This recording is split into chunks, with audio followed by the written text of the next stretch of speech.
আমার তো বাবা না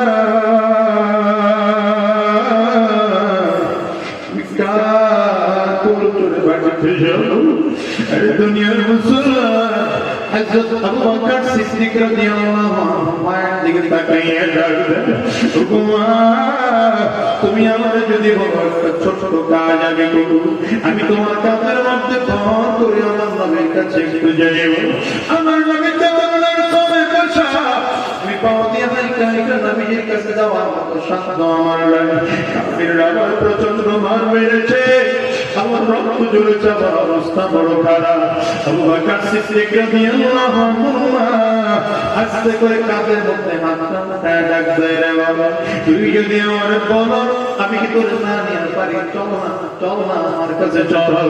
ওরে মুসলমান আস্তে আস্তে করে আবু বকর সিদ্দিক পাওয়াটাকে পড়ায় নবীর দিকে রওনা করছে। বিশ্ব নবী রাহমাতুল্লিল আলামিন দূর থেকে তাকাইয়া দেখলেন প্রিয় সাহাবী আবু বকর নবীর দিকে আসতেছে। আমার নবী বসার থেকে দাঁড়াইয়ে গেলেন, সাহাবীর দিকে তাকায় দেখতেছেন কাফিররা মারতে মারতে কপালটাকে ফাটাইয়া বলেন। সাহাবীর দিকে তাকাইয়ে আমার নবী দেখে কাফিররা মারতে মারতে ঠোঁট ফাটাইয়া বলেছে। আমার নবী দাঁড়ায় গেলেন, এক কদম দুই কদম সামনে।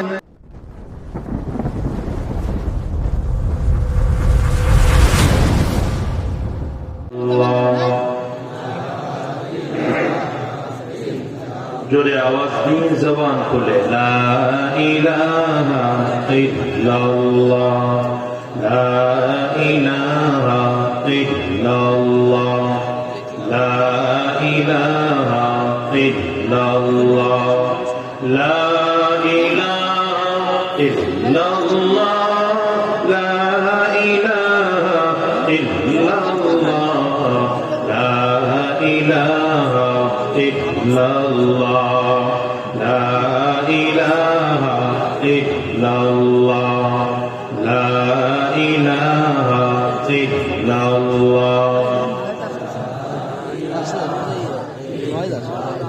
ला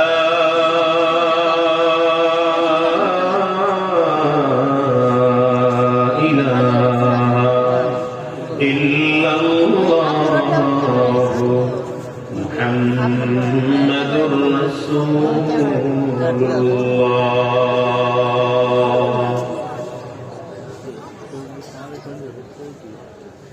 ঐতিহ্যবাহী পাবনা জেলার প্রাণকেন্দ্রে অবস্থিত ঐতিহাসিক ঐতিহ্যবাহী জামিয়া আশরাফিয়া মাদ্রাসার উদ্যোগে আয়োজিত 2 দিন ব্যাপী মাহফিলে আজ সমাপনী দিবস। আজকের এই সমাপনী দিবসের সম্মানিত প্রধান অতিথি, বিশেষ অতিথি, সম্মানিত সভাপতি, মঞ্চে উপস্থিত হাজরাত উলামায়ে কেরাম, সম্মানিত সমবেত দিন প্রিয়, ইসলাম প্রিয়, দিনদার, ইমানদার, মুমিন, মুসলমান, মর্দে মুজাহিদ ভাইরা, মুরব্বী বাবাজিরা, যুবক বন্ধুরা, কচিকাঁচা মাসুম বাচ্চারা, পর্দার অন্তরালে অবস্থানরতা সম্মানিত শ্রদ্ধেয় মা ও বোনেরা, আল্লাহ পাকের শুকর যে আল্লাহ তাআলা আপনাকে আমাকে অত্যন্ত দয়া করে, মায়া করে, মহব্বত করে ভালোবেসে আজকের এই কোরআনী মজলিসে, জান্নাতি বাগানে, ইমানদারদের মজলিসে, আল্লাহ ওয়ালাদের মজলিসে, বিশেষ করে আল্লাহ পাকের জাকিরিন ও শাকিরিন বান্দাদের মজলিসে যে আল্লাহ তাআলা আপনাকে আমাকে আসার বসার তৌফিক দান করেছেন, সে মহান রব্বুল ইজ্জত ওয়াল জালালের দরবারে শুকর আদায় করি। আমরা সকলেই জবান খুলে আওয়াজ দিয়ে চিৎকার করে জোরে সোরে বলি আলহামদুলিল্লাহ। আমি যে আয়াতে কারিমা আপনাদের সামনে তিলাওয়াত করেছি, আল্লাহ রাব্বুল আলামিন ইরশাদ করেন, লাকাদ কানা লাকুম ফি রাসূলিল্লাহি উসওয়াতুন হাসানাহ। রব্বে কারীম দেখে বলছেন, তোমাদের জন্য রয়েছে নবীজির মধ্যে গ্রহণ করার মতো উত্তম আদর্শ। বলেন তো কথাটা কে বলেছেন? আওয়াজ নিয়ে জবান খুলে চিল্লায়া, আঙ্গুলটা উঁচা করে, ডান হাতে শাহাদাত আঙ্গুলিটা উঁচা করে জোরে বলেন, কে বলেছেন? আর একটু জোরে বলেন, কে বলেছেন? আল্লাহ যদি বলেন তোমাদের জন্য, তাহলে কাদের জন্য? কথা না বললে হবে না। কাদের জন্য? আমাদের জন্য, ঠিক না? আমাদের জন্য বললে আবার একটু গ্যাপ থাকে, কারণ সমাজের মানুষ এখন আমাদের জন্য বলতে বোঝায় আপনার জন্য, আমার জন্য না। সমাজের মানুষ তো এখন অবস্থা এই হয়ে গেছে, নিজে ভালো হতে চায় না, সমাজকে ভালো বানাতে চায়। ঠিক আছে বলেন কেন? কারণ স্লোগান শিখে গেছে, বদলে যাও বদলে দাও, বদলে যাও বদলে দাও, এটা সমাজের স্লোগান। তবে ইসলাম কিন্তু আবার এই স্লোগান বিশ্বাস করে না। ইসলামের স্লোগান হচ্ছে বদলে যাই বদলে দেই। দুইটার মধ্যে পার্থক্য বোঝেন নাই? একটা হচ্ছে বদলে যাও বদলে দাও, তার মানে তুমি বদলাও, আমি না। কথা হয় না? বক্তা শ্রোতাকে বলবে আপনারা ঠিক হন, বক্তা নিজে ভালো হবে না। কথা হয় না? আবার শ্রোতারা বক্তাকে বলবে আপনি ভালো হন, শ্রোতারা নিজেরা ভালো হবে না। ইমাম মুসল্লিদেরকে বলবে আপনারা ভালো হন, ইমাম নিজে ভালো হবে না। মুসল্লিরা ইমামকে বলবে আপনি ভালো হন, নিজে ভালো হবে না। নেতা জনগণকে বলবে আপনারা ভালো হন, নেতাই নিজে ভালো হবে না। জনগণ আবার নেতাকে বলবে আপনি ভালো হন, জনগণ নিজেরা ভালো হবে না। কি ঠিক না বেঠিক? বদলে যাও বদলে দাও মানে তুমি বদলাও। এদের স্লোগানে এটা বোঝায় যে আমিও চাই এদেশ থেকে সন্ত্রাস দূর হয়ে যায়, কিন্তু আমি সন্ত্রাসী বন্ধ করব না। আসতে বললে হবে না। আমিও চাই চাঁদাবাজ এদেশ থেকে সরে যা, আমি চাঁদাবাজি বন্ধ করব না। আমিও চাই সুদখোর ঘুষখোর এদেশ থেকে চলে যা, কিন্তু আমি সুদ খাওয়া বন্ধ করব না, ঘুষ খাওয়া বন্ধ করব না। কি ঠিক না ঠিক? জোরে বলে। এই পদ্ধতিতে জীবনে কোনোদিন এদেশ ভালো করা সম্ভব না। ঠিক না? এদেশ যদি ভালো করতে হয় তাহলে ইসলামের স্লোগান ধারণ করতে হবে, বদলে যাই। বলেন না? বদলে যাই বদলে দেই, ইসলামের স্লোগান। তার মানে আগে নিজে বদলাবো, আগে নিজে নামাজি হব, এরপরে আরেকজনকে নামাজের দাওয়াত দেব। আগে নিজে কোরআনওয়ালা হব, এরপরে আরেকজনকে কোরআনওয়ালা হওয়ার দাওয়াত দেব। আগে নিজে ঘুষ ছাড়বো, সুদ ছাড়বো, এরপরে আরেকজনকে ঘুষ ছাড়তে বলবো, সুদ ছাড়তে বলবো। আগে নিজের সন্ত্রাসী কর্মকাণ্ড বন্ধ করব, এরপরে আরেকজনকে বন্ধ করতে বলবো। ঠিক না ঠিক? দেখা যাবে একটা সময় সমাজের প্রত্যেকটা মানুষ আমরা ভালো হয়ে গেছি। ঠিক কিনা বলো? কারণ আমাদের এখন অভ্যাস হচ্ছে আমরা যেটা করি না সেটা মানুষকে বলি, অথচ আল্লাহ পাকের কাছে সবচেয়ে বড় অপছন্দের কথা এইটা, যেটা আমরা করি না অথচ বলি। কেবল বক্তেন ইনদাল্লাহি আন তাকুলু মা লা তাফআলুন। আল্লাহ বলেন গোলাম, যেটা তুমি করো না এটা আরেকজনকে বলো, আমি আল্লাহ পাকের কাছে এটা সবচেয়ে বড় অপছন্দ। নবী আলাইহিস সালাতু ওয়াস সালাম যেটা করতেন না সেটা বলতেন না। নবীজির কাছে একজন মানুষ ছোট একটা বাচ্চা নিয়ে আসছে, হুজুর আমার এই বাচ্চাটা খুব বেশি মিষ্টি খায়, কিছু বলে দেন। নবীজি বললেন এক সপ্তাহ পরে এসো। কতদিন পর? লোকটা মনে করছে এক সপ্তাহ বসে হয়তো নবীজির অনেক কিছু জোগাড় টোগাড় করতে হবে, তাবিজ কবজ টবজ দেওয়ার জন্য ট্যাঙ্কিং লাগবে, 7 ঘাটের পানি, জোয়ার ভাটার পানি লাগে না? 7 ঘাটের পানি, 7 ঘাটের পানি, জোয়ার ভাটার পানি, সূর্যের তাপের বালু, অর্জুন গাছের ছাল, এরকম আছে না? মিলাই দিলে মনে করছে এটার জন্য হয়তো নবীজির 1 সপ্তাহ টাইম লাগবে, এই জন্য নবীজি 1 সপ্তাহ সময় নিয়েছে। লোকটা 1 সপ্তাহ পরে আবার বাচ্চাটাকে নিয়ে হাজির, বিশ্বনবী রাহমাতুল লিল আলামিনের সামনে হাজির হয়ে গেলেন।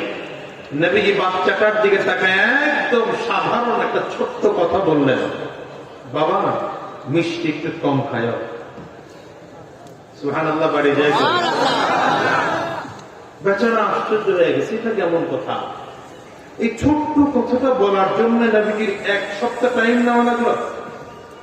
এই কথাটা তো 1 সপ্তাহ আগে নবীজি বললেই পারতেন। বেচারা নবীজির কাছে জিজ্ঞাসা করলেন, ইয়া রাসূলুল্লাহ, ইয়া হাবিবাল্লাহ, আপনি ছোট্ট কথাটা তো এক সপ্তাহ আগে বলে দিলেই পারতেন। নবীজি বললেন এক সপ্তাহ আগে কেমনে বলবো? এক সপ্তাহ আগে তো আমি নবী নিজেই মিষ্টি বেশি খাইতাম। এই এক সপ্তাহ বসে আগে মিষ্টি খাওয়া কমাইছি, এরপরে আরেকজনকে বললাম তুমিও মিষ্টি খাওয়া কমাই দিও। চিৎকার করে বলবেন না একটা আল্লাহু আকবার? হ্যাঁ, এটা আমার নবীর আদর্শ, এটা আমার নবীর আদর্শ। কোন দিক থেকে আমার নবীর সাথে তুলনা করবেন? যেই দিক থেকে আমার নবীর সাথে তুলনা করবেন সেই দিক থেকে আমার নবী শ্রেষ্ঠ আদর্শবান। যেই সাইড দিয়ে তুলনা করেন, যেই দিক থেকে তুলনা করেন সেই দিক থেকে আমার নবী শ্রেষ্ঠ। আল্লাহু আকবার বলা যাবে না? কোন দিক থেকে তুলনা করবেন? নবীজি শ্বশুর হিসেবে তুলনা করবেন, আমার নবী শ্রেষ্ঠ আদর্শবান শ্বশুর। বাবা হিসেবে তুলনা করবেন, নবীজি শ্রেষ্ঠ আদর্শবান বাবা। হযরত ফাতিমা যাহরা রাদিয়াল্লাহু আনহাকে নবীজি যখন হযরত আলী কাররামাল্লাহু ওয়াজহুর কাছে বিয়ে দিলেন, দুইজনকে দুইটা কথা বলে দিয়েছেন, জামাইকে এক কথা, মেয়েকে আরেক কথা। চিরজীবনের জন্য এই সংসারটা আরামের সংসার হয়ে গেছে, আর অশান্তি হয়নি কোনোদিন। নবীজি হযরত আলী রাদিয়াল্লাহু আনহুকে ডেকে বললেন, আলী তুমি কি জানো কাকে তোমার কাছে বিয়ে দিলাম? ফাতিমা তো বিদআতুম মিন্নি, ফাতিমা কিন্তু আমার কলিজার টুকরা, ফাতিমা আমার শরীরের একটা অংশ। সাবধান, ফাতিমাকে কষ্ট দিও না। ফাতিমারে যদি কষ্ট দাও আমি নবী নিজে কষ্ট পাবো। এক কথায় জামে আমি বুঝা ফেলাইছি, এই মেয়েকে কষ্ট দেওয়া যাবে না।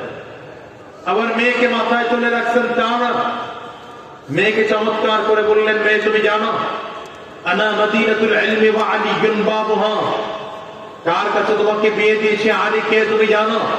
আমি হলাম ইলমের শহর, আর আমার এই শহরে ঢোকার জন্য মূল ফটক, মূল গেট, মোট দরজা হচ্ছে আমার আলী।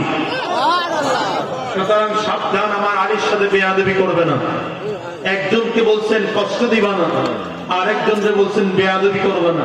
চিরজীবন এই সংসারের মধ্যে কোনোদিন ঝামেলা হয় নাই, ভেজাল হয় নাই, মুশকিল হয় নাই।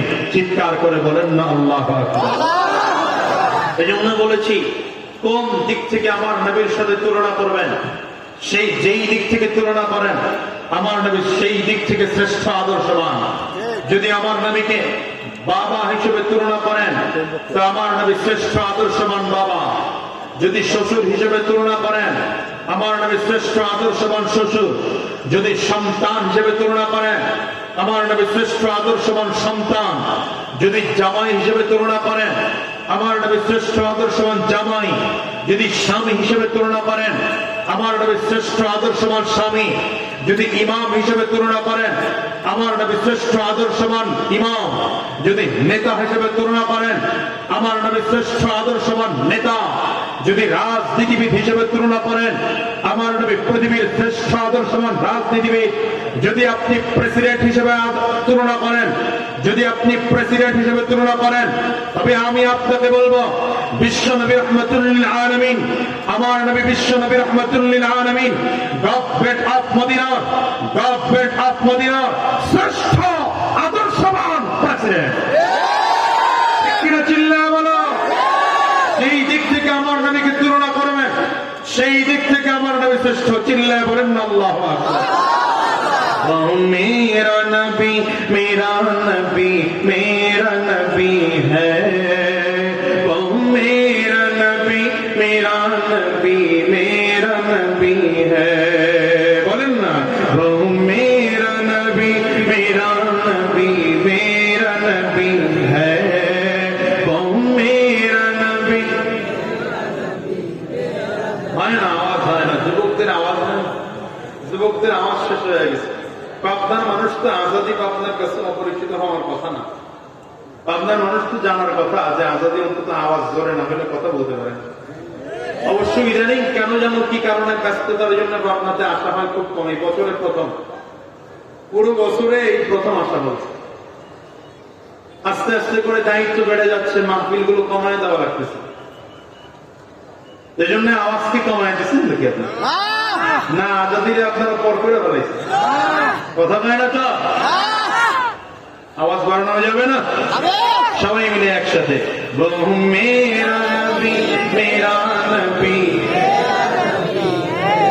वो मेरा नबी मेरा नबी मेरा नबी है, वो मेरा नबी मेरा नबी मेरा नबी है, वो जिसके लिए महफिल कामन सजी है, फिर तुमसे बड़ी जिसके वसीले से बनी है, वो जिसके लिए महफिल कामन सजी है, फिर तुमसे बड़ी जिसके वसीले से बनी है,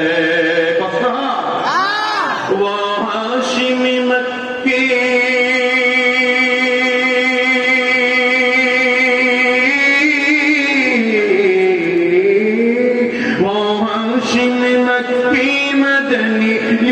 अरबी है, वो मेरा नबी मेरा नबी मेरा नबी है, वो मेरा नबी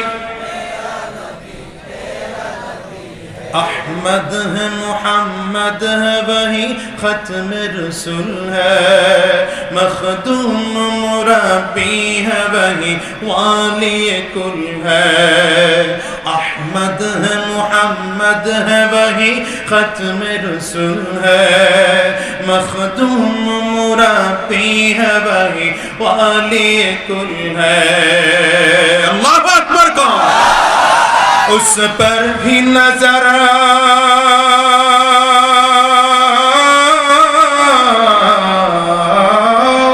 उस पर ही नजर सारे जमाने की लगी है, वो मेरा नबी मेरा नबी मेरा नबी है, वो मेरा नबी अल्लाह का फरमान अलम नशरह लक सदरक मंसूब है जी से वरफअना लक जिक्रक। নবীজির সাথে আল্লাহ কথা বলতেছেন, দেখেন কত চমৎকার করে আল্লাহ কথা বলেন। আলম ইয়াজিদকা ইয়াতীমান ফাআওয়া, নবীজির সাথে আল্লাহ কথা বলেন। ওয়া ওয়াজাদাকা দাল্লান ফাহাদা ওয়া ওয়াজাদাকা আইলান ফাআগনা, নবীজির সাথে আল্লাহ কথা বলেন তো চমৎকার করে কথা বলেন। আলম নাশরাহ লাকা সাদরাক, আলম নাশরাহ লাকা সাদরাক, নবীজিকে ডাকার প্রয়োজন তো আল্লাহ তাআলা নাম ধরে ডাকেন না, আমার নবীকে আলাদা উপাধি দিয়ে দিয়ে ডাকেন। তাহা নবীকে আল্লাহ ডাকেন, ইয়াসিন নবীকে আল্লাহ ডাকতেছেন ইয়া আইয়ুহাল মুজাম্মিল বলে, আমার নবীকে আল্লাহ ডাকতেছেন ইয়া আইয়ুহাল মুজাম্মিল বলে, ইয়া আইয়ুহাল মুদ্দাসসির বলে। চিল্লায়ে বলবেন না আল্লাহু আকবার। अल्लाह का फरमान अलम नशरह लक सदरक मंसूब है जी से वरफअना लक जिक्रक, जिस दात का कुरान,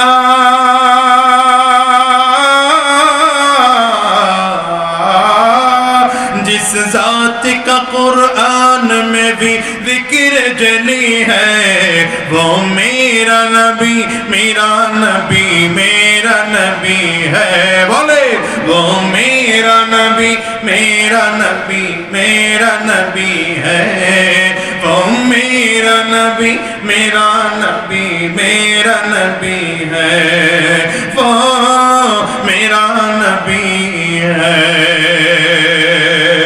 मुसलमान চিনি নাই তো নবীকে, নবীকে আমরা কার উম্মত বুঝি নাই তো, এজন্য মনে যা চায় তাই করি, যেই রাস্তায় চলতে মনে চাই সেই রাস্তায় চলি। আরে ভাই, যেই নবীর উম্মত আল্লাহ তাআলা দরখাস্ত ছাড়া, আবেদন ছাড়া, অ্যাপ্লিকেশন ছাড়া যেই নবীর উম্মত বানিয়েছেন, সেই নবীর উম্মত হওয়ার জন্য অন্যান্য নবীরা আল্লাহ পাকের কাছে দরখাস্ত করেছেন, আবেদন করেছেন, অ্যাপ্লিকেশন করেছেন, আল্লাহ নবী হওয়ার দরকার নেই, শেষ নবী মুহাম্মদুর রাসূলুল্লাহ উম্মত বানাও। কোন নবীর দোয়া আল্লাহর কাছে কবুল হয়নি, একজন নবীর দোয়া কবুল হয়েছে, কে সে? হযরত ঈসা আলাইহিস সালাম। হযরত ঈসা আলাইহিস সালাতু ওয়াস সালাম আবারো আগমন করবেন নবী হয়ে না, শেষ নবীর উম্মত হয়ে। সুবহানাল্লাহ বলবেন না? নবী হয়ে না, শেষ নবীর উম্মত হয়ে পয়গম্বর ঈসা আলাইহিস সালাতু ওয়াস সালাম এসে বাইতুল মাকদিসের ছাদের উপরে আসরের নামাজের আগে অবতরণ করবেন। সিঁড়ি বেয়ে বেয়ে নিচের দিকে নেমে তাকিয়ে দেখবেন সব মুসল্লিরা কাতার করে দাঁড়িয়ে আছেন। তখনকার ইমাম যিনি থাকবেন তিনিও কাতার করে দাঁড়িয়ে আছেন।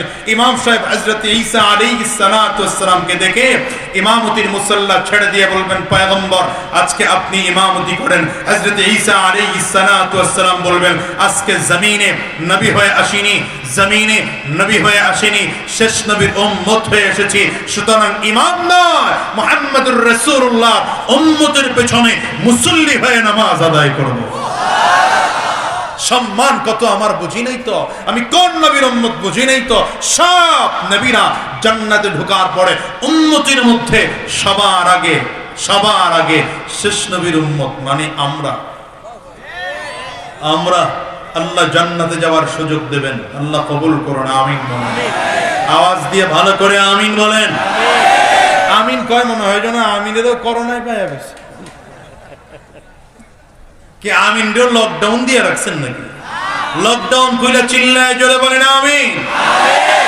এই জন্য বলেছি বদলে যাও বদলে দাও বললে হবে না, বলতে হবে বদলে যাই বদলে দেই।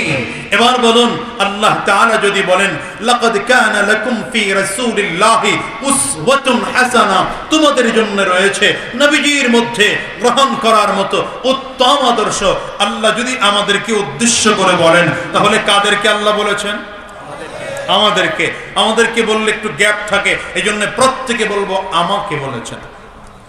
কাকে বলেছেন? লাগান বুকে হাত লাগান, বুকে হাত লাগায় বলেন আমার জন্য। সবাই বলেন আমার জন্য রয়েছে নবীজির মধ্যে গ্রহণ করার মতো উত্তম আদর্শ। আমিয়া পৃথিবীতে যত নেতা আছে, যত নেতা দেখেন, সব নেতাদের চরিত্রে কিছু না কিছু ঝামেলা আছে। আসতে বলে কেন, আছে না নাই?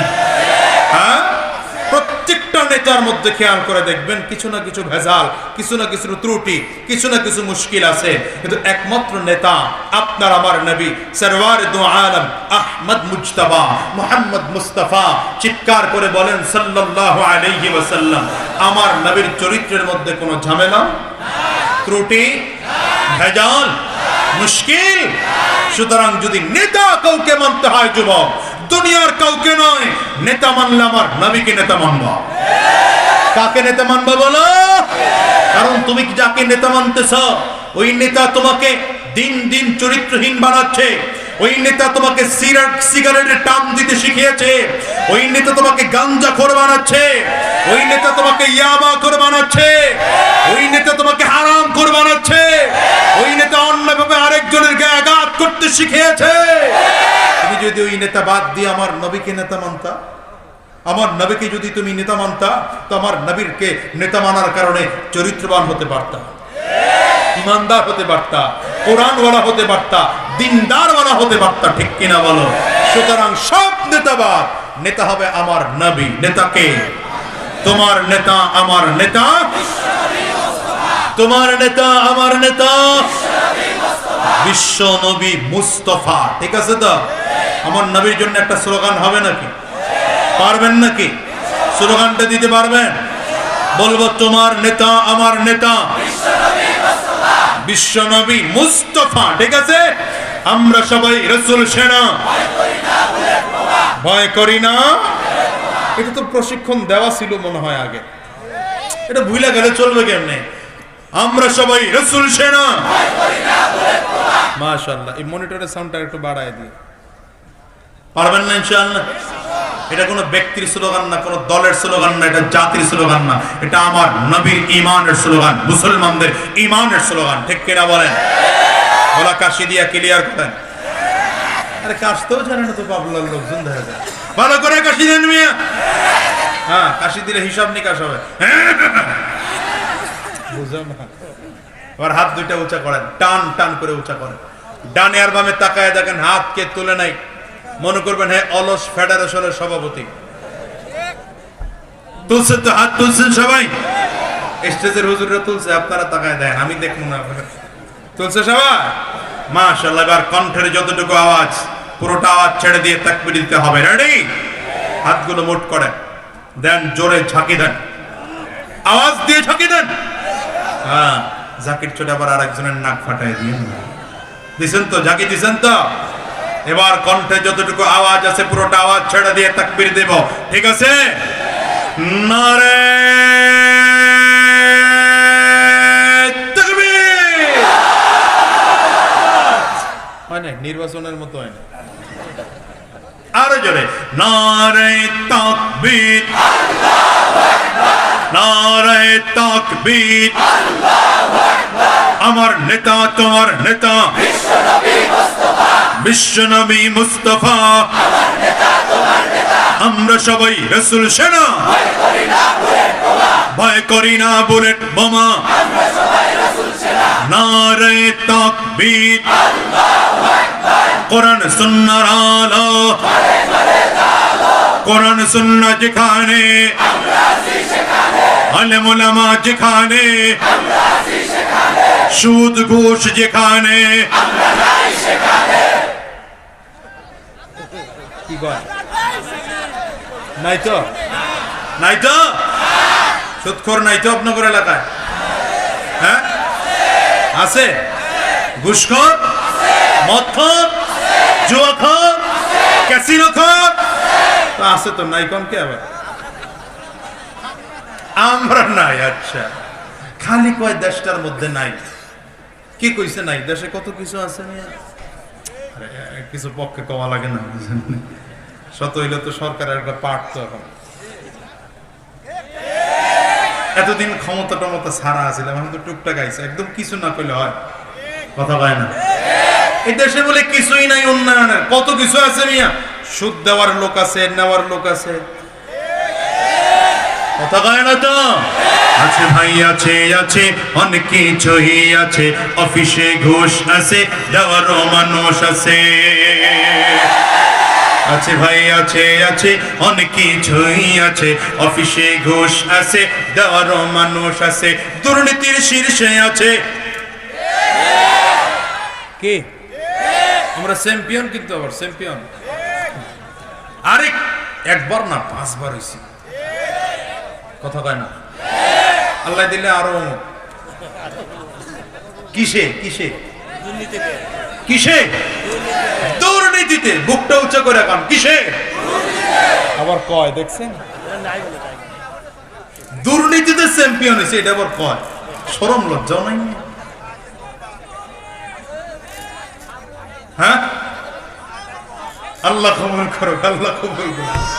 আমিয়া বাংলাদেশ কোনো কিছুতে চ্যাম্পিয়ন হইতে পারে না, কোনো কিছুতে বাংলাদেশ চ্যাম্পিয়ন হতে পারে না।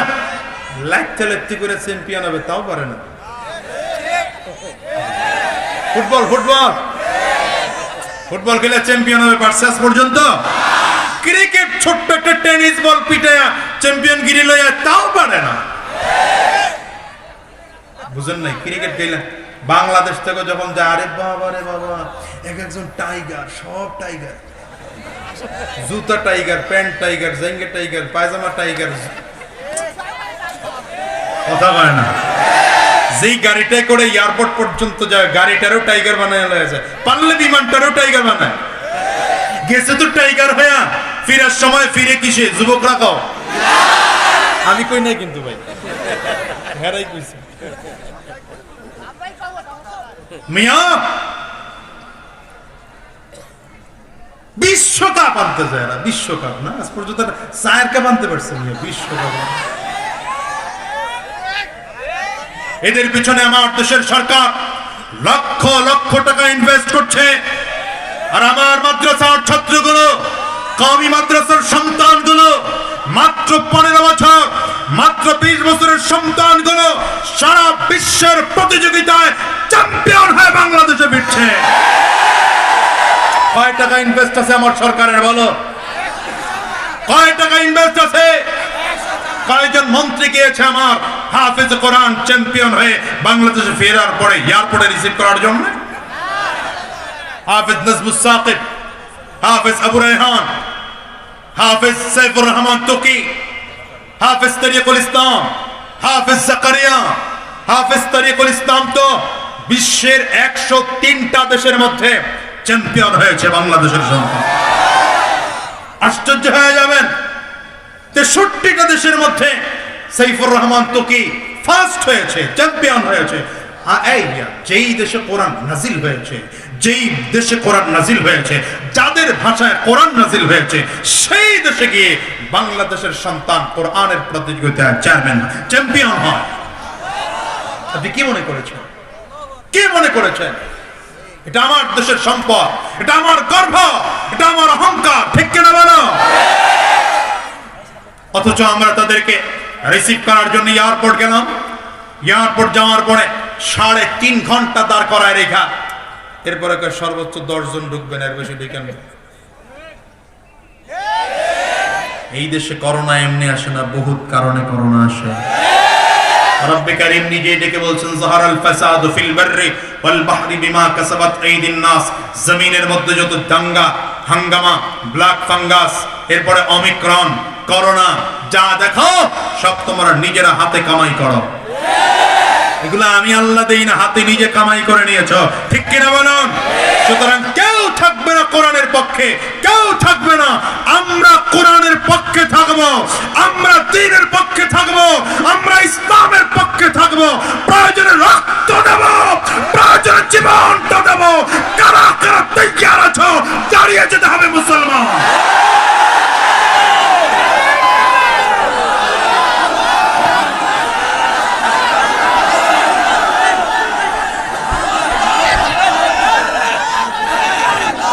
কবুল করুন, আল্লাহ কবুল করুন। মাশাআল্লাহ। বসেন। আমরা দ্বীনের পক্ষে আছি, ইসলামের পক্ষে আছি, ইসলামের পক্ষে আছি, ছিলাম, থাকবো। যে যত কিছু বলুক, ইসলাম থেকে আমরা সরে দাঁড়াবো না। বর্তমানে তো কিছু লোক আছে কয় ইসলাম রাখবো না, কথা হয় না, ইসলাম রাখবে না। আর বাপ দাদার প্রত্যেক সম্পত্তি পেয়েছে, ইসলাম রাখবে না। আপনার মুসলমান কথা বলেন না কেন? ইসলাম রাখবো না। আরে ভাই, আপনি রাখারই বা কি, আপনি না রাখারই বা কি? ফিরআউন, নমরুদ, কারুন, সাদ্দাত, হামান, আবু জাহাল, আবু লাহাব, কথা কয় না। বিশাল বড় বড় বাঘা বাগান নেতারা ইসলামের কাছে এসে আত্মসমর্পণ করেছে মিয়া। আবার ইসলামের বিরুদ্ধে কথা বলতে গিয়ে আল্লাহ কাউরে পানির মধ্যে চুবায় মারছে, পাহাড়ের সাথে কাউরে আশ্রয় মারছে, কাউরে মাটির মধ্যে পুঁতে দিছেন আমার আল্লাহ, কাউকে মশার কামড় খাওয়ায় জুতার বাড়ি দিয়ে পিটায় মারছে। কথা কন না কেন? আপনি তো সামসিকা মিয়া, আপনি তো সামসিকা, আপনি তো তেলাপোকা মিয়া, কথা কয় না কেন? আপনি বড় বড় লেকচার দিবেন, ইসলাম রাখবো না, হুজুর রাখবো না, মাদ্রাসা রাখবো না। আল্লাহ নোটিশ করে দিছে, তুমি থাকবো না। কথা কয় না, কথা কয় না। আর আল্লাহ যদি নোটিশ করে কাউরে ডিলিট করে দেন, কাউকে নাই করে দেন, তার অবস্থা কি হয়? তার অবস্থা এই হয়, সকালবেলার কোটিপতি, সকালবেলার সবচেয়ে ক্ষমতাবান ব্যক্তিত্ব একদিনের নোটিশে বাংলাদেশেও জায়গা হয় নাই, আর এক দেশের এয়ারপোর্টের ফ্লোরে ঘুমান লাগে।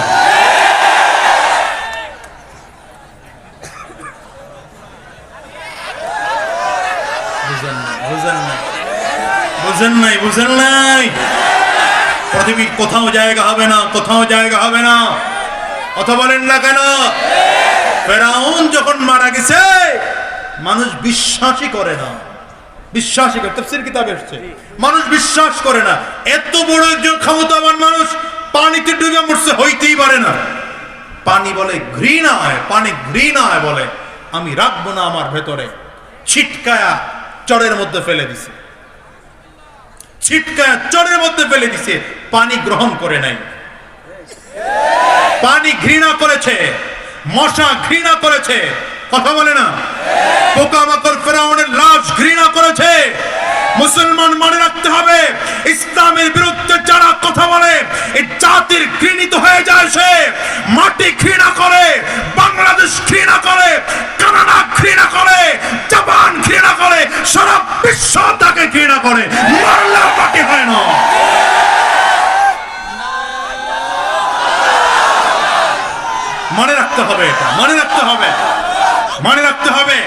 এই জন্য মনে রাখবেন ক্ষমতা আর দাঁড়াও দাঁড়াও দাঁড়াও দাঁড়াও দিমু দিমু তাকবীর দেওয়ার সুযোগ দিমু, দাঁড়াও একটু কথা কইতে দাও মিয়া। এই শোনেন, ক্ষমতায় বসলেই খালি ইসলামের বিরুদ্ধে কথা বলতে হবে এই টেন্ডেন্সি পরিবর্তন করেন, এই হিসাবটা পরিবর্তন করেন।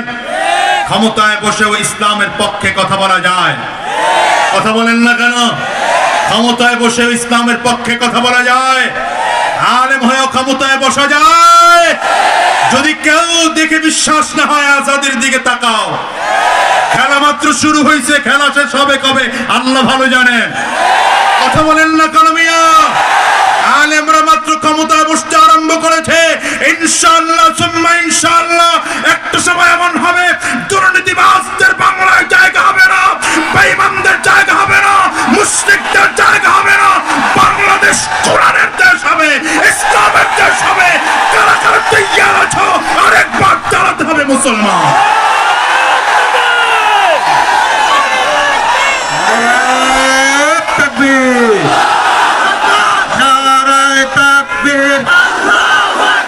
বদরের হাতিয়ার গর্জে ওঠো কাকতার, উহুদের হাতিয়ার। বসেন বসেন, ইসলামের শত্রুরা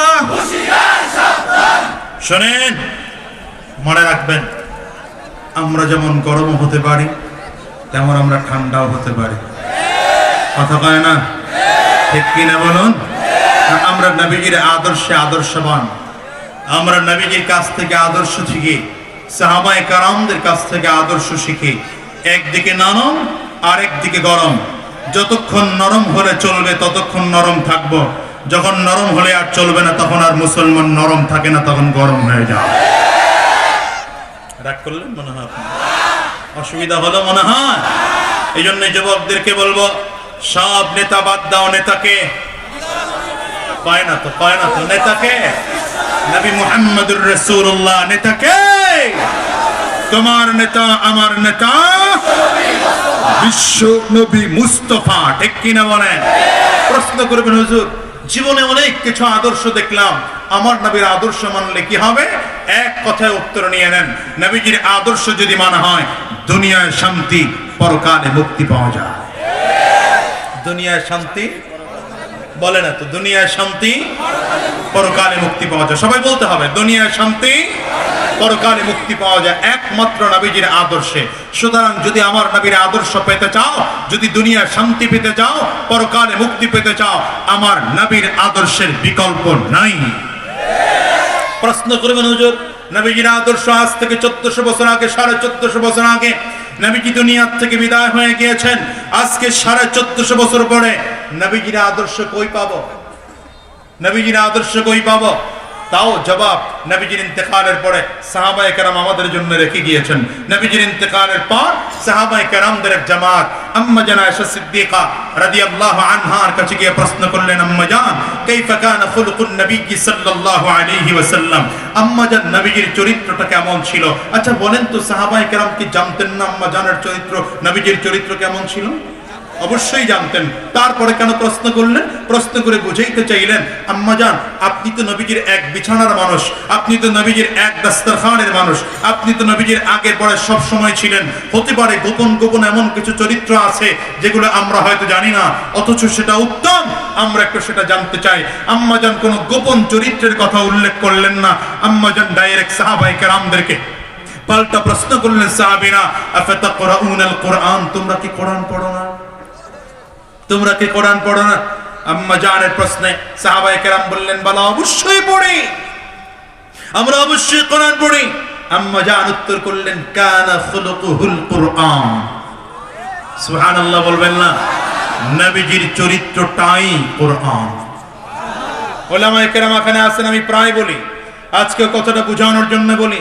আম্মা জান যদি বলতেন কানা খুলুকুহু কা খুলুকিল কুরআন, নবীজির চরিত্র কোরআনের মতো, তাইলেও কিন্তু অর্থ হয়ে যেত, কিন্তু আকাশ পাতাল ব্যবধান হতো। তার মানে নবীজির চরিত্র কোরআনের মতো 100% না, অমুকে বাঘের মতো, বাঘ না, আমাকে সিংহের মতো, সিংহ না, নবীজির চরিত্র কোরআনের মতো বললে একটু গ্যাপ থাকতো। আম্মা জান বলেন কোনো গ্যাপ ট্যাপ নাই, 1%, 0.1% কোনো গ্যাপ নেই। আমার নবীর চরিত্র পুরোটাই কোরআন, কানা খুলুকুহুল কোরআন, কোরআন যা আমার নবীর চরিত্র ঠিক তা। সুতরাং যদি আমার নবীর চরিত্র মানতে হয়, আল্লাহর কোরআনের কাছে আসো, ঠিক কিনা বলুন?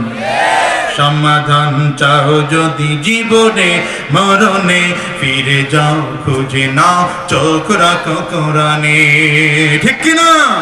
তবেই পাবে সুখ শান্তির ঠিকানা, তবেই পাবে সুখ শান্তির ঠিকানা, মেনে যদি নাও তুমি মনে প্রাণে সমাধান, ঠিক কিনা বলুন? মুসলমান, বিশ্বনবী রাহমাতুল্লিল আলামিন হিজরত করে যখন মদিনাতুল মুনাওয়ারায় আসলেন, মদিনার এক কৃষক, এই বাংলাদেশের কৃষকরা ধান চাষ করে যেমন, মদিনার ওই কৃষক গম চাষ করত। কি চাষ করত? প্রতি বছর যেই পরিমাণ তার গম হতো সেটা দিয়ে সারা বছরের খোরাকি হয়ে যেত। এক বছর খোরাকি একটু কম হইছে, হিসাব করে দেখতেছে 10 মাসের খোরাকির ব্যবস্থা হইছে, 2 মাসের টান পড়ে যায়। কয় মাসের টান পড়ে? বেচারা টেনশনে পড়ে গেছে, কি করা যায়, কি করলে আমি এই আমার রিজিকের অভাব থেকে মুক্ত হতে পারি। বন্ধুদের সাথে পরামর্শ করে সিদ্ধান্ত পায় না, আত্মীয় স্বজনদের সাথে পরামর্শ করে সিদ্ধান্ত পায় না। হঠাৎ করে স্ত্রী একদিন ডেকে বললেন, টেনশন করেন না, শুনেছি মুসলমানদের নাকি একজন নবী আছে, নাম নাকি তার মুহাম্মদ। সুবহানাল্লাহ, জোরে বলা যাবে না? এই মুহাম্মদ নাকি কিছু পরামর্শ দেয়, মানলেই নাকি মুসলমান টেনশন মুক্ত, ঝামেলা মুক্ত হয়। আপনার ব্যাপারটা একটু গিয়া বলেন না, হয়তো আপনাকে ভালো করে পরামর্শ দিতে পারে। লোকটা কিন্তু ইহুদি আর স্ত্রীও ইহুদি, কিন্তু পাঠাইছে না কার কাছে? কার কাছে? আমার নবীর কাছে। ইহুদির উপর চলে গেছেন বিশ্ব নবী রাহমাতুল্লিল আলামিনের কাছে, হুজুর আমি তো এই মুসিবতের মধ্যে পড়ে গেছি, কি করে আমি মুক্ত হব? নবীজি মাথা কিছুক্ষণ নিচের দিকে দিয়া হঠাৎ করে মাথা উঁচু করে বললেন, এই যে পরিমাণ গম তোমার আছে, ওখান থেকে 2 বস্তা গম মদিনার মানুষকে বিলায় দাও। আল্লাহু আকবার। আপনারা সুবহানাল্লাহ বলছেন? হ্যাঁ, চামড়ি গরম হয়ে গেছে। এমনি মুসিবতের মধ্যে আছে, আরো 2 বস্তা গম ছেড়ে দিবে তার। কথা বলে না? এমনি মুসিবতের মধ্যে এই হুজুর বড় ওয়াজ, আজীবনী উল্টা ওয়াজ। কথা বলে ঠিক না? ঠিক। এখনকার কি এত গরম ওয়াজ করা যায় নাকি? হুজুর বড় ওয়াজই উল্টা। আরে ভাই, হুজুরদের এই উল্টা ওয়াজ যদি একবার বাইর মনে করতেন, আল্লাহ কসম করে বলে গেলাম, তাহলে এই বাংলাদেশটা বহু আগে সোনার বাংলাদেশ হতো। ঠিক কিনা বলো?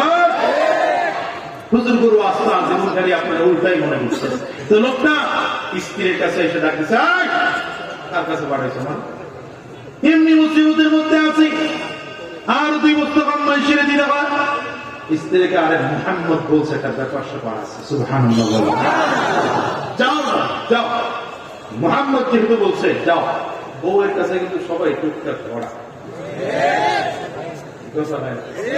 পীর আর বুজুর্গ আর মুতামিম শিক্ষক নাই। কথা কয় না? ঠিক না? ঠিক। আমরা হুজুররা তো কম কম ধরা আছি, বড় লোকরা বেশি ধরা। কি ঠিক কিনা বলেন? আমরা তো মাশাআল্লাহ যৌতুক টৌতুক নেই, মাশাআল্লাহ ভালোই আছি। আর যারা যত বেশি যৌতুক নিছে তারা তত বেশি ধরা। ঠিক এবার আসতে বলবে, তুমি জানি তো?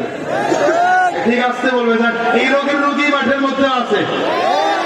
ঠিক আসতে কয় কেনা কেনা দেখেন তো।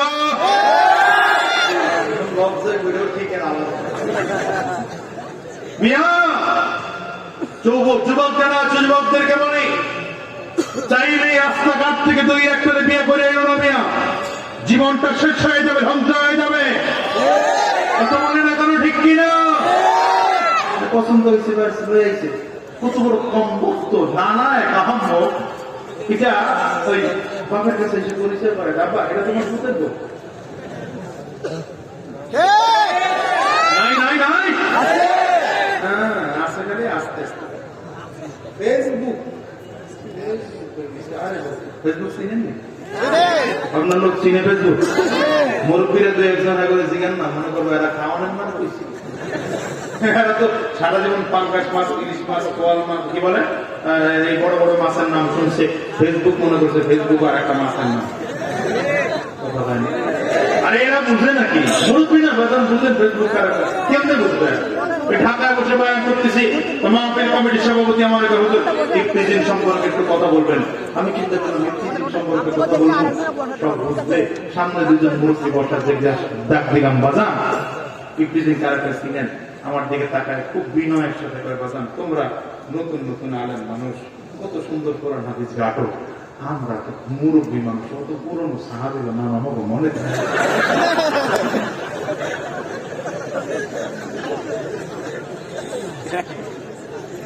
আরে ভাই সাদাতে যখন জান্নাতি মানুষ যদি দেখতে চাও, ইমানদার পাকা দাড়িওয়ালা মানুষদের দিকে তাকাবা। কথা বলে না? জান্নাতি মানুষ দেখতে চাইলে যাদের দাড়ি পেকে গেছে ইমানদার, দাড়ি পেকে গেছে ইমানদার, চামড়া ঘোচায় গেছে ইমানদার, এরা জান্নাতি মানুষ। আর যদি শয়তানটা দেখতে চাও তাহলে বেঈমান বুড়ের দিকে কথা বলে না, শয়তানের ফটোকপি পুরাটা। কথা বলেন কেন? দেখতে বেচারা স্ত্রীর কথায় রওনা করছে, এর কাছে টুকটাক বড় তো যুবকদেরকে বলে, যুবক জীবনে যৌতুক নিয়ে বিয়ে করো না, যৌতুক নিয়ে বিয়ে করো না।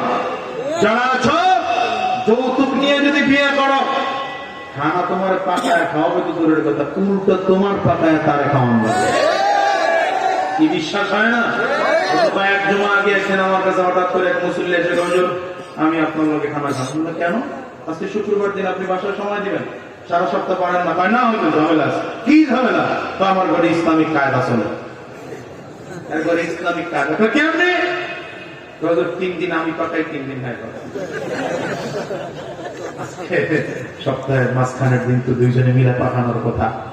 আমি তো মূল পাকানোর টাইমেই নাই, জুমার টাইম 11টার সময় না আসলে মসজিদে জায়গা পাবো না। আমি মূল পাকানোর টাইমেই চলে যাইছি। আমি হঠাৎ করে গিয়ে যদি দুপুর 2টার সময় গিয়ে খানা দাও, খানার পরিবর্তে আমরা এই জন্য কি দেয়, আমি আর বাড়িতে যাবো না, আপনার সাথে খানা খাবো, খানা খায় মাগরিবের নামাজ পড়ে, আসর মাগরিব পড়া এরপরে বাসায় ঢুকবো। এই বিপদে কিন্তু কম লোক না, বহুত লোক আছে। সৌদি আরব থেকে কম্বল, নতুন কম্বল নিয়ে আসছে 6 মাসের মাথায়, মাঝখান দিয়ে ছিটতেছে। কিরে কম্বল গায়ে দেয়, স্বামী আর স্ত্রী দুইজনে মাঝখান দিয়ে ছেড়ে কেন, দুইজনে ঘুমায় দুই দিকে টানায় রাগের। কথা বল না কেন? এই জন্য যুবক যারা আছে তাদেরকে বলে যায়, জীবনে কোনোদিন যৌতুক নিয়ে বিয়ে করবো না, ঠিক আছে? তুই যুবক জাতিকে হেফাজত করুন, চিল্লায় জোরে বলেন আমিন। বেচারা চলে গেছে, নবীজি বলছেন 2 বস্তা গম নিতে, 1 বস্তা গম নিয়ে রওনা করছে। কয় বস্তা? কথা পায় না তো। 1 বস্তা গম নিয়ে রওনা করছে, গিয়া মসজিদে নববীর সামনে বস্তার মুখ খুলে দাঁড়ায় রয়েছে। দেখা হয়েছে হযরত ওসমান বিন আফফান রাদিয়াল্লাহু আনহুর সাথে। আল্লাহু আকবার। ডাক দিছে, ভাই এটা চিনে না? কে ওসমান, কে আবু বকর, কে ওমর, হ্যাঁ কে আলী, চিনে? ডাক দিছে, ভাই এদিকে আসো। হযরত ওসমান বলেন, আমাকে গম দিবেন? তাহলে আমি তো বাড়ি থেকে খবর নিয়ে আসি, দেখি আমার লাগবে কিনা। বাড়ির থেকে খবর নিয়ে এসে বললেন, আমার স্ত্রী বলেছে আমার ঘরে আজকের 1 দিন আরো 2 দিন, 3 দিনের খানা আমার ঘরে আছে। ভাই আমার খানা লাগবে না, আমার অভাব কি আছে, তারে আপনি খানা দেন। জোরে চিল্লায় বলা যাবে না আল্লাহু আকবার। বেচারা দাঁড়ায় রয়েছে, দাঁড়ায় রয়েছে। নবী তো বুঝাইতে চাইছেন যে আমার নবীর সাহাবীদের দিকে তাকাও, 3 দিনের খানা আছে, তারপরেও নিতে চায় না। আর তোমার ঘরে 10 মাসের খানা, এরপরেও এত খানার অভাব করো। আমার নবীকে বুঝাইতেছে মগার ঘরের মগা তো বুঝেন। প্রথম দিন কাউরে একটা দানা গম দিতে পারে নাই, দ্বিতীয় দিন স্ত্রী আবার পাঠাইছে, আবার যাও। আজকে প্রথম সাক্ষাৎ হয়েছে হযরত ওমর বিন খাত্তাব রাদিয়াল্লাহু আনহুর সাথে। আল্লাহু আকবার। হ্যাঁ কি কথা ভাই, আমারে গম দিবেন, তবে একটু বাড়ির থেকে খবর নিয়ে এসে দেখাবে আমার লাগবে কিনা। বাড়ির থেকে খবর নিয়ে এসে বললেন, ভাই আমার স্ত্রী বলেছে আজকের 1 দিন আরো 1 দিন 2 দিন, আমার ঘরে ভাই 2 দিনের খানার হিসাব আছে, আমারও লাগবে না। বিকালবেলা সাক্ষাৎ আবু বকর সিদ্দিক রাদিয়াল্লাহু আনহুর সাথে। আল্লাহু আকবার। বলে ভাই আমার গম দিবেন আপনি? আমি একটু ঘরের থেকে খবর নিয়ে আসি। আবু বকর সিদ্দিক বাড়ির থেকে খবর নিয়ে এসে বললেন, আমার স্ত্রী বলেছে এক বেলার খানা পাক হচ্ছে, আরেক বেলার খানা রিজার্ভ আছে, আমারও লাগবে না। সুবহানাল্লাহ, আর একটু জোরে বলা যায় না? হয়ে গেছে দ্বিতীয় দিন, পারে নাই কাউর একটা দানা গম দিতে। তৃতীয় দিন আবার আসছে। আজকে জোহরের নামাজের আগ মুহূর্তে সাক্ষাৎ হযরত বিলাল। ডাক দিছে, ভাই তোমার গম দেব। হযরত বিলাল কয়, ভাই আপনি তাকায় দেখেন না, মসজিদে নববীতে খানা পাক হইতেছে, একটু করে আমি আজান দেব, আজান দিয়ে নবীজি এসে নামাজ পড়াবেন। নবীজি নামাজ পড়ায় ফেলিলে আমি একটা জায়গায় দাঁড়ায় নামাজ, আমি ওই দস্তরখান বিছায় ফেলবে সাহাবায়ে কেরাম, নবীজি বসে পড়বেন, আমি এক জায়গা দিয়ে বসে খায় দেয় কেন? ভাই আমার ঘর নাই, বাড়ি নাই, স্ত্রী নাই, পুত্র নাই, আমার খালি খালি কতটি গম দিয়া বোঝা বাড়ায় লাভ নাই। আল্লাহু আকবার। জোরে বলবেন না, জোরে বলবেন না। আরে সাহাবায়ে কেরাম তো খানার পাগল না, সাহাবায়ে কেরাম আমার নবীর পাগল। কথা বলে না? আবু বকর সিদ্দিক রাদিয়াল্লাহু আনহু বলেন, হুজুর আমার কাছে পৃথিবীর মধ্যে তিনটা জিনিস খুব প্রিয়, এর মধ্যে এক নম্বর প্রিয় আন-নাজরু ইলা ওয়াজহি রাসূলিল্লাহ, হুজুর আপনার চেহারার দিকে তাকায় থাকা আমার কাছে প্রিয়। সুবহানাল্লাহ, জোরে বলবেন না? ফাতিমা যাহরা রাদিয়াল্লাহু আনহা বলেন, মাঝে মাঝে আমার হাসান আর হুসাইনের ক্ষুধা লাগতো, ক্ষুধা লাগলে ওদেরকে কোলের মধ্যে করে নিয়ে আমার বাবা বিশ্বনবী রাহমাতুল লিল আলামিনের সামনে হাজির করে দিতাম। নবীজির চেহারা দেখলে আমার হাসান হুসাইন ক্ষুধার কথা ভুলে যেত। মুসলমান, আমার নবীর চেহারার দিকে তাকাইলে সাহাবায়ে কেরাম ক্ষুধার কথা ভুলে যেত, দিনের পর দিন চলে যেত। নবীজি আসলাই, নবীজির সবুজ গম্বুজ, নবীজির মদিনা আজও আছে, আছে না নাই? জেনে বলো মুসলমান, সবুজ গম্বুজের উপর দিয়ে আজ পর্যন্ত পাখি উড়ে যায় না? মনে চায় না একটা বার হলো নবীজির রওজার পাশে একটু দাঁড়াতে? বলেন না, দাঁড়াতে একটু মনে চায় না? হরা গুম্বদে जो देखोगे जमाना भूल जाओगे, अगर तैबा को जाओगे तो आना भूल जाओगे। अल्लाह अकबर। कौन खड़ा गुंबद बुझेন নাই? কবি বলেন সবুজ গম্বুজ, সবুজ গম্বুজের যদি একবার তাকাও তো কখন সময় চলে যাবে, জামানা কখন চলে যাবে তুমি টের পাবে না। একবার যদি পবিত্র জায়গায় যাও মনে যাবে না আর কোনোদিন বাংলাদেশে ফিরে আসে।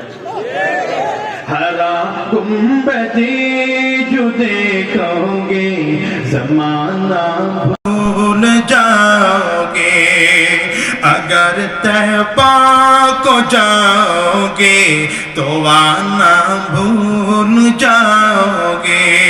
अल्लाह अकबर बोलें ना, इतना ज्यादा चांद तारों अपनी रंगत पर, ना इतना ज्यादा चांद तारों अपनी रंगत पर, मेरे आका को देखोगे चमकना भूल जाओगे। कौना? मेरे आका को देखोगे चमकना भूल जाओगे। सुभानअल्लाह बोला जावे ना? अगर गौर से मेरे नबी का नात सुन लोगे, अगर गौर से मेरे नबी का नात सुन लोगे, मेरा दावा है तुम गाना बजाना भूल जाओगे, मेरा दावा है तुम गाना बजाना भूल जाओगे। हरा गुंबदी जो देखोगे जमाना भूल जाओगे, अगर तैबा को जाओगे तो आना भूल जाओगे। চিৎকার করে বলেন না আল্লাহু আকবার। লোকটা পেরেশান হয়ে গেছে, কেমন ব্যাপার, আজকে মদিনার সামনে দাঁড়াইয়া 3টে দিন ধরে নবীর সাহাবীদেরকে গম দেওয়ার জন্য চেষ্টা করলাম। আজকে 3টে দিন পর্যন্ত কাউর একটা দানা গম আমি দিতে পারলাম না, কেউ দিতে চাইলেও নিতে চায় না। সন্ধ্যার পরে বাসায় গিয়া স্ত্রীর দিকে তাকায় ডাক দেয়, প্রাণের স্ত্রী আমার, বিষয়টা বুঝলাম না। মুহাম্মদুর রাসূলুল্লাহ বলল, ওই তো মদিনার মানুষকে একটু গম দেওয়ার জন্য আমি কাউরে একটা দানা গম দিতে পারলাম না। কেউ বলে 3 দিনের খানা আছে, কেউ বলে 2 দিনের খানা আছে, কেউ বলে 1 দিনের খানা আছে, আবার কারো ঘরে 1 দিনের খানাও নাই, তারপরেও তারা খানা দিতে চাইলেও নিতে চায় না। ব্যাপারটা বুঝলাম না। স্ত্রী কয়, কিছুই বুঝো নাই? বলে, না বুঝি নাই। তাইলে ঘুমাও, সকালবেলায় বুঝবো। সকাল হয়ে গেছে, স্ত্রী আস্তে করে স্বামীর ঘুম থেকে উঠাইয়া হাতটা ধরে মাপ চায়, স্বামী আমার, অনেক দিন তোমার সাথে আমি সংসার করেছি, বেয়াদবি হলে মাফ করে দেও, আজকে বিদায় দাও। নবী মুহাম্মদুর রাসূলুল্লাহর কাছে যাইয়া কালিমা পড়ে মুসলমান হয়ে যাব। স্বামী হঠাৎ করে ডেকে বলে, প্রাণের স্ত্রী আমার, আজকে এতটা বছর ধরে তোমার সাথে আমি সংসার করি, জীবনে কোনোদিন যন্ত্রণা দেই নাই, দুঃখ দেই নাই, হঠাৎ করে কেন তুমি মুহাম্মদুর রাসূলুল্লাহর কাছে গিয়ে কালিমা পড়ে মুসলমান হইবা? স্ত্রী ডেকে বলে, স্বামী আমার, আজকে যদিও তুমি কোনো কষ্ট দাও না, কিন্তু আমার মাথায় চিন্তা ঢুকে গিয়েছে। এতটা বছর হয়ে গেল, জীবনে কোনোদিন তোমার ঘরে আমি অভাব দেখি নাই, ঝামেলা দেখি নাই, মুশকিল দেখি নাই। আজকে একটা বছর রিজিকের পরিমাণ একটু কম হয়েছে, 10 মাসের খানা 2 মাসের টান পড়ে যায়, তোমার বড় অভাব, অভাবের কারণে তোমার ঘুম নাই, খাওয়া নাই, গোসল নাই, অসুবিধা হয়ে গেছ। নবী মুহাম্মদুর রাসূলুল্লাহ আদর্শবান মানুষদের চেহারার দিকে তাকাইয়া দেখো, সাহাবীদের দিকে তাকাইয়া দেখো, কারো ঘরে মাত্র 3 দিনের খানা, তারপরও খানা দিতে চাইলেও নিতে চায় না, মাত্র 2 দিনের খানা, তারপরও খানা দিতে চাইলেও দিতে চায় না, মাত্র 1 দিনের খানা, তারপরও খানা দিতে চাইলে নিতে চায় না, আবার কারো ঘরে একবার খানাও নাই, তারপরও খানা দিতে চাইলেও নিতে চায় না। বুঝা গেল তোমার ধরনে খানার টেনশন করা লাগে, মুহাম্মদুর রাসূলুল্লাহর ধরনে খানার টেনশন করা লাগে না। আর দেরি করব না, নবীর কাছে গিয়ে কালিমা পড়ে মুসলমান হয়ে যাব। স্বামী বেচারা হঠাৎ করে স্ত্রীর হাতটা ধরে ফেলেছে, প্রাণের স্ত্রী আমার, এমন করে বিষয়টা তো চিন্তা করি নাই, বিষয়টা এমনই যদি হয় তাইলে তুমি একা নয়, আমিও তোমার সাথে যাব, নবীর কাছে গিয়ে কালিমা পড়ে মুসলমান হয়ে যাব। স্বামী আর স্ত্রী দুজনের নবীজির কাছে চলে গিয়েছে। স্ত্রী পর্দার আড়ালে, স্বামী নবীজির সামনে, নবীজির দিকে পুরুষ লোকটা হাতটা বাড়ায় দিয়ে ডাক দেয়, পয়গম্বর, আমার কালিমা পড়াইয়া মুসলমান বানায় দেয়। নবী আমার ডাক দেয়া বলে, কিরে ভাই, তুমি না 3 দিন আগে এসেছিলা, তোমার ঘরে না বড় অভাব ছিল, ঝামেলা ছিল, মুশকিল ছিল, আজকে হঠাৎ করে 3 দিন পরে কেন তুমি মুসলমান হওয়ার জন্য আসলা? লোকটা ডাক দেয়, পয়গম্বর, 3 দিন আগে যখন এসেছিলাম, আপনার আদর্শের সাথে আমার পরিচয় ছিল না, আপনার রিসালাতের সাথে আমার পরিচয় ছিল না, আপনার নবুয়তের সাথে আমার পরিচয় ছিল না। আজকে 3টা দিন পর আপনার রিসালাতের সাথে আমার পরিচয় হয়ে গিয়েছে। আজকে 3টা দিন পর আপনার আদর্শের সাথে, সিরাতের সাথে আমার পরিচয় হয়ে গেছে। আর দেরি করতে চাই না, আমার কালিমা পড়ে দেন, লা ইলাহা ইল্লাল্লাহু মুহাম্মাদুর রাসূলুল্লাহ। পড়েন না, আশহাদু আল্লা ইলাহা ইল্লাল্লাহু ওয়া আশহাদু আন্না মুহাম্মাদান আবদুহু ওয়া রাসূলুহু। আমার মুসলমান ভাইরা, আমার নবীর আদর্শের মধ্যে শান্তি আছে না? চিল্লায় জোরে বড় শান্তি আছে না নাই? দুনিয়ার অন্য কোন আদর্শের মধ্যে শান্তি নাই, অন্য কোন ধর্মের মধ্যে শান্তি নাই। মুসলমান যদি শান্তি চাও, ইসলামের কাছে আসো, কোরআনের কাছে আসো। খোদার কসম করে বলে গেল, শান্তির কোনো অভাব না। হ্যাঁ, হতে পারে ইসলামের রাস্তায় আসলে একটু মার খাওয়া লাগতে পারে, রক্ত ঝরানোর দরকার হতে পারে, জীবন দেওয়ার দরকার হতে পারে। কথা হয় না, কথা হয় না। সবার কাছে তো ইসলাম ভালো লাগে না, বেঈমানের কাছে ইসলাম ভালো লাগে না, মুনাফিকের কাছে ইসলাম ভালো লাগে না, সন্ত্রাসের কাছে ইসলাম ভালো লাগে না, কিনা বলো?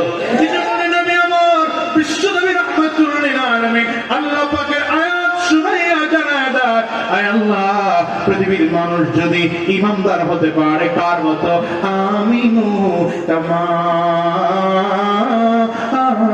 আমানান্না। আল্লাহু আকবার বলেন না। ইমানদার যদি হতে পারো, সাহাবায়ে কেরামদের মতো ইমানদার হও, আবু বকরের মতো ইমানদার হও, ওমরের মতো ইমানদার হও, উসমানের মতো ইমানদার হও, আলীর মতো ইমানদার হও। জীবন চলে যাবে, ঈমান যাবে না। ওই আবু বকর সিদ্দিক রাদিয়াল্লাহু আনহু হঠাৎ করে তিনি বিশ্বনবী রাহমাতুল্লাহ লিল আলামিনের দিকে তাকায় ডাক দেয়, পয়গম্বর, আপনি যদি আমারে বলেন বাইতুল্লাহর সামনে দাঁড়িয়ে আমি একটু ইসলামের পক্ষে বক্তৃতা দিতে চাই।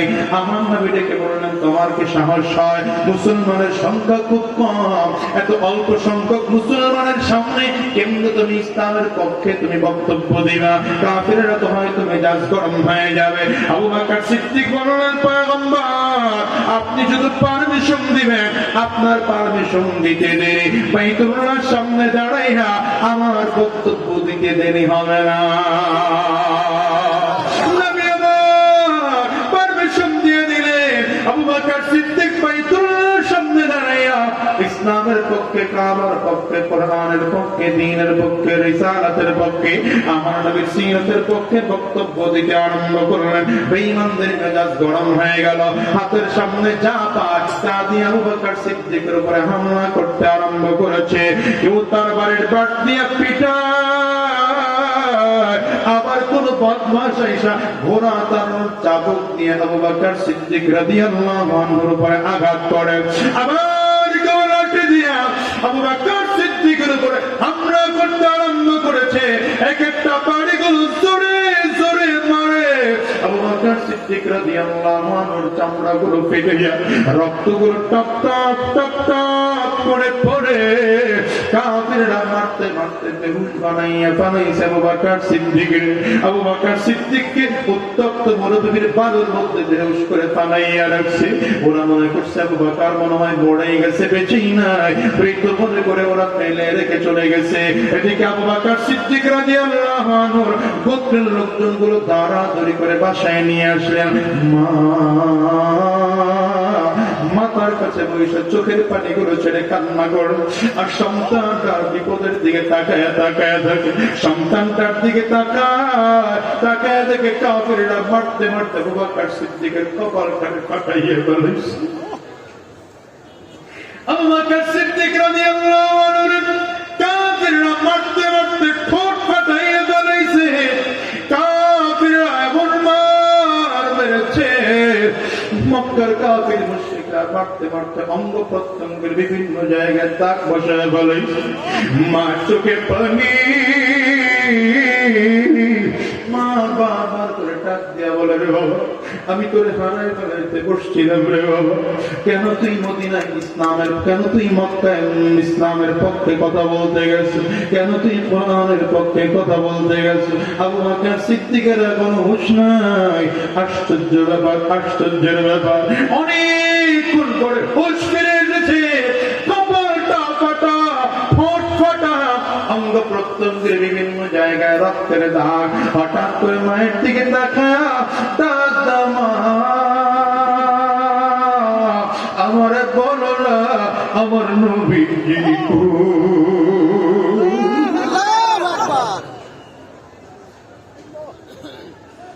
একটা ধমক দেওয়া বলে, কোনদিনই মুহাম্মদের নামটা তুই নিবি না, এই মুহাম্মদের জন্য লোকজনগুলো তোরে মেরেছে।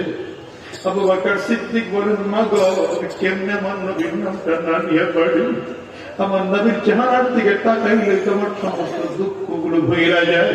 আমার সবচেয়ে প্রিয় তো নজরুল ইলা ওয়াজহি রাসূলিল্লাহ, আমার নবীর চেহারার দিকে তাকায় থাকা আমার কাছে সবচেয়ে প্রিয়।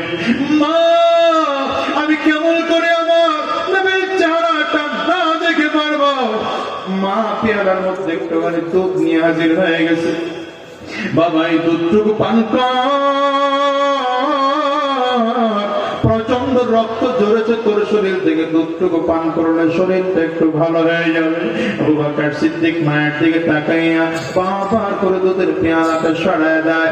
মা, দুধের পেয়ালাটা সরাও, আমি আমার নবীর চেহারাটা যতক্ষণ পর্যন্ত না দেখব, আল্লাহর কসম, ততক্ষণ পর্যন্ত দুধের পেয়ালার মধ্যে আমি মুখ লাগাবো না। মা বারবার করে পেয়ালার সামনে এনে দেয়। আবু বকর সিদ্দিক মোটেও পেয়ালার মধ্যে মুখ লাগায় না। মা পেরেশান হয়ে ডাক দেয়, বাবা, আমি কই পাবো তোর নবীরে, কই পাবো তোর মুহাম্মদ রে? বলে, মা, কোথাও যদি না পাও, ওই আমরের বাড়িতে যাও, হযরত ফাতেমা ইসলাম গ্রহণ করেছে, তার কাছে গিয়ে জিজ্ঞাসা করো আমার নবী কই। তখন হযরত ওমর কালিমা পড়ে নাই।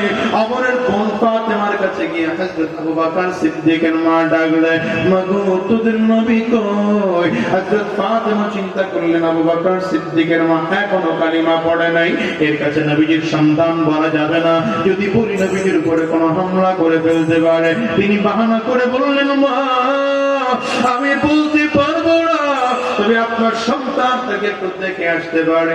রওনা করলেন আবু বকর সিদ্দিক রাদিয়াল্লাহু আনহুর বাড়িতে।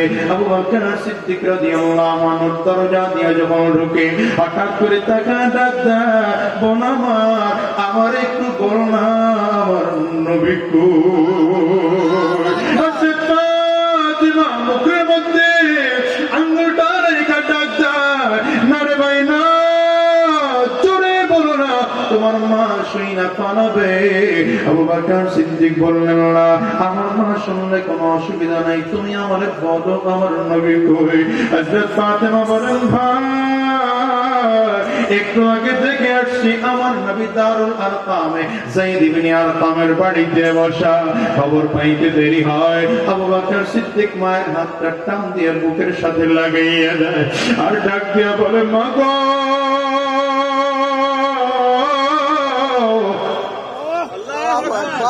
আমি কলিজার টুকরো তোমার সন্তান হওয়ার পর জীবনে কোনোদিন তোমার কাছে কোনো আবদার আমি করি না।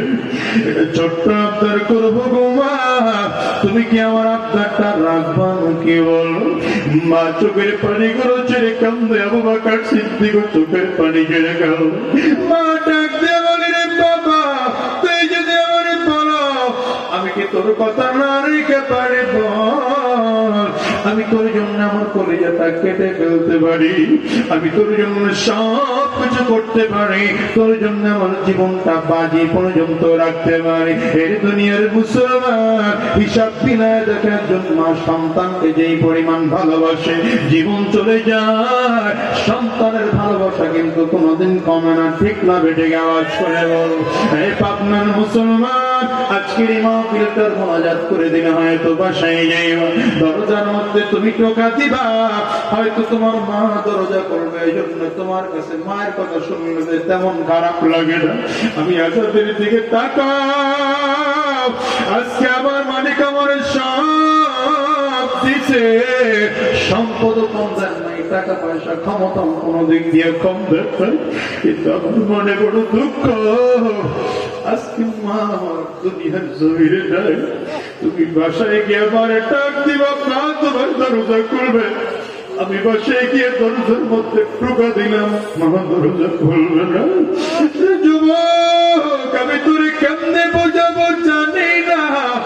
আজকের মধ্যেষ্টার মধ্যে যতগুলো মানুষ এখানে আছে, যাদের বাবা দুনিয়া আছে, মা দুনিয়া আছে, এরা কোনোদিন বাবা মায়ের মর্ম বুঝবে না। এখানে এমন মানুষ যদি থাকে যাদের বাবাও নাই, মাও নাই, ওই মানুষটার চেহারার দিকে তাকাইয়া দেখো আজকে তার কাছে কত কষ্ট লাগে, কত কষ্ট লাগে। কিছু মানুষ এই ময়দানের মধ্যে পাইবা যার বাবার কথা শুনলে চোখ দিয়ে পানি বের হবে, যাদের মায়ের কথা শুনলে চোখ দিয়ে পানি বের হয়।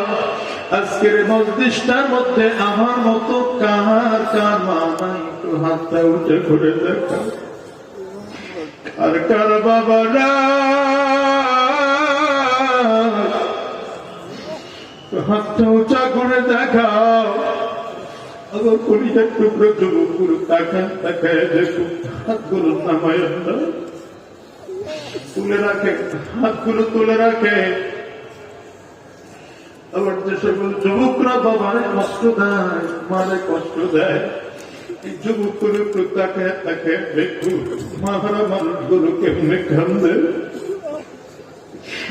কলিজার টুকরো যুবক ডানে আর বামে একটু তাকায় দেখ, যে হাত তুলছে ওই মানুষটার চেহারা মলিন হয়ে গেছে, চোখে পানি জমে গেছে, কারো চোখ দুইটা লাল হয়ে গেছে, হয়তো কারো পানিগুলো পড়ে স্টেজের আনন্দের চারার দিকে তাকায় দেখ। এই যুবক, হয়তো আমি কথাটা তোমার বুঝাইতে পারবো না, আমি তো প্রায় বলি রে ভাই হাত নামাও। গত 2-2.5 বছর আগে হঠাৎ করে আমার মাদ্রাসায় একদিন পরীক্ষা নিয়ে বন্ধ দিলাম। আমি ঢাকা মানিকগঞ্জ চলে আসলাম মাহফিল করার জন্য। প্রোগ্রাম শেষ করে রাত 3:30টায় গিয়ে মাদ্রাসায় ঢুকলাম। ঢাকায় দেখি সব বাচ্চারা বাড়িতে চলে গেছে। আমার বাবুর্চির সাথে ছোট্ট একটা বাচ্চা ঘুমায়। ওই বাবুর্চির ঘুম থেকে ডাক দিয়ে উঠাইলাম, রে বেটা এই বাচ্চাটা বাড়িতে যায় নাই কেন? বাবুর্চি বলে, হুজুর এই বাচ্চাটারে নেওয়ার জন্য কেউ আসে নাই, একা একা আমি ছাড়তে সাহস পাই নাই। ওই বাচ্চাটারে ঘুম থেকে উঠাইলাম, রে বাবা কেন তুই বাড়িতে যাস না? আমার থেকে তাকায় বাচ্চা চোখের পানি ফেলে ফেল ফেল করে কান্না আরম্ভ করছে। আর ডাক দিয়ে বলে, হুজুর আমি কই যাব, আমার তো বাবা না, আমার আমি বাচ্চাটার দিকে তাকায় বললাম, রে বাবা একটু খুলে বল তোর ব্যাপারটা কি? বলে, হুজুর আমার বাবা অনেক আগে বিদায় হয়ে চলে গেছে। আমার বাবা বিদায় নেওয়ার পরে মা আর একটা জায়গায় বিয়ে করছে। ওই বাড়িতে গেলে আমার নতুন আব্বু আমারে খুব মারে, আমার থাকতে দেয় না, আমার খাইতে দেয় না, আমার পড়তে দেয় না। বাচ্চাটা পকেট থেকে একটা 20 টাকার নোট বের করে দেখে, হুজুর এই 20 টাকার নোট আমার কাছে আছে, যেই কয়েকদিন মাদ্রাসা বন্ধ আমি হোটেল থেকে খানা কিনে খাবো, হুজুর তারপর আমার মাদ্রাসা থেকে চাওয়ার জন্য করবেন। আমার বড় মায়া লাগলো, বাচ্চাটাতে উঠে কোলের মধ্যে নিলাম, বললাম, রে বাবা কে বলছে তোর বাবা না? আমার দিকে তাকায় দেখ, এই যে আমি তোর বাবা। বাচ্চাটা বল, হুজুর আপনি আমার বাবা না, আমি আপনারও চিনি, আমার আব্বারও চিনি, আমার আব্বা দুনিয়া থেকে বিদায় হয়ে চলে গেছে। আপনি আমার বাবা না, আপনি আমার উস্তাদ। কলিজার টুকরো যুবক, মাঝে মাঝে আমি আশরাফি আয়েশা আইয়া দেখো কত এতিম বাচ্চারা এখানে আছে। মাদ্রাসা বন্ধ হয়ে গেলে সব বাচ্চারা বাবার হাত ধরে বাড়িতে যায়, মায়ের হাতটা ধরে বাড়িতে যায়। এখানে এমন কিছু বাচ্চা আছে যারা বারান্দার রেলিং দাঁড়ায় দাঁড়ায় কান্দে, পিলারটা ধরে ধরে কান্দে, কাউরে বলতে পারে না, সহ্য করতে পারে না, আর বারবার চিন্তা করে পড়তো বাবা আছে, বাবার কোলে চড়ে বাড়িতে যায়, আমার তো বাবাও না,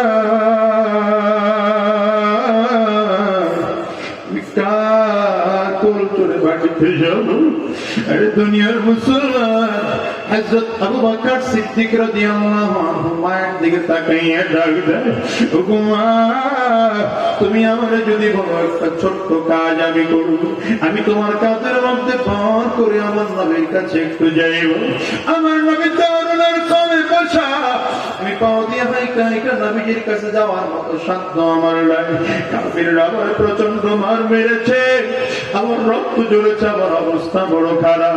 আবু বকর সিদ্দিক রাদিয়াল্লাহু রাদিয়াল্লাহু আনহুমা আস্তে করে কাঁধের মধ্যে হাতটা উঠায় ডাক দেয়, রে বলে তুই যদি আমারে বলো আমি কি তোর না নিয়ে পারি, চল না আমার কাছে চল। ওরে মুসলমান, আস্তে আস্তে করে আবু বকর সিদ্দিক পাউডারে খোঁড়ায় খোঁড়ায় নবীজির দিকে রওনা করছে। বিশ্ব নবী রাহমাতুল লিল আলামিন দূর থেকে তাকাইয়া দেখলেন প্রিয় সাহাবী আবু বকর নবীজির দিকে আসতেছে। আমার নবী বসার থেকে দাঁড়াইয়ে গেলেন, সাহাবীর দিকে তাকায় দেখতেছেন কাফেররা মারতে মারতে কপালটারেও ফাটাইয়া বলে। সাহাবীর দিকে তাকাইয়া আমার নবী দেখে কাফেররা মারতে মারতে ঠোঁট ফাটাইয়া বলেছে। আমার নবী দাঁড়ায় গেলেন, এক কদম দুই কদম সামনের দিকে আগায়, নবীর চক্ষু দিয়ে পানি বের হয়। আমার নবী আবু বকর সিদ্দিকের দিকে তাকায় বড় মায়ায় পড়ে গেলেন, হাত দুইটা বাড়ায় দিয়ে ডাক দেয়, আবু বকর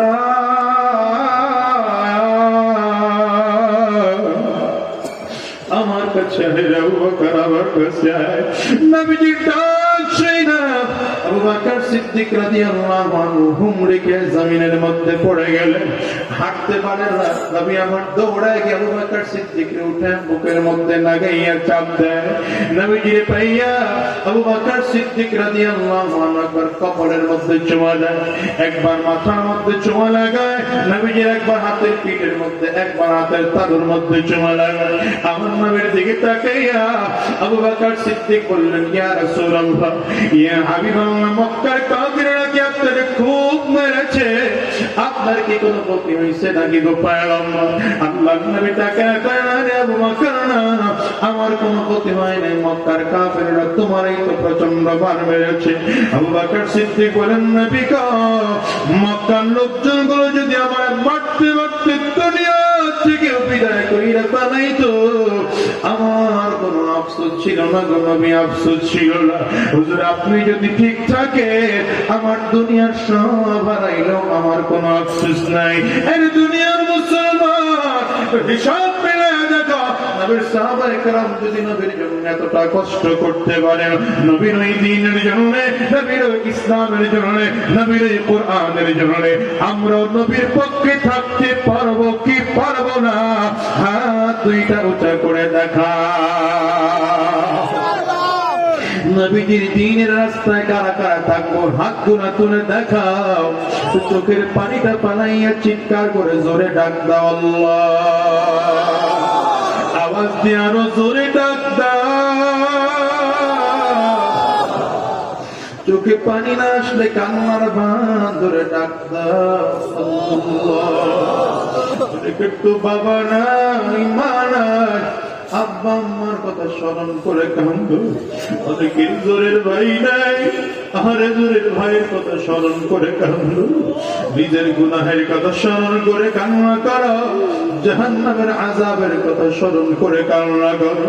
দুনিয়ার ঘরে আগুন লাগলে যেমন পানি ছাড়া নিভানো যায় না, ওই জাহান্নামের আগুন কিন্তু চোখের পানি ছাড়া নিভানো যাবে না। চিৎকার করে জোরে একটা ডাক দাও আল্লাহ, আওয়াজ দিয়ে কান্নার তো কণ্ঠে ডাক দাও আল্লাহ। দয়ার মালিক,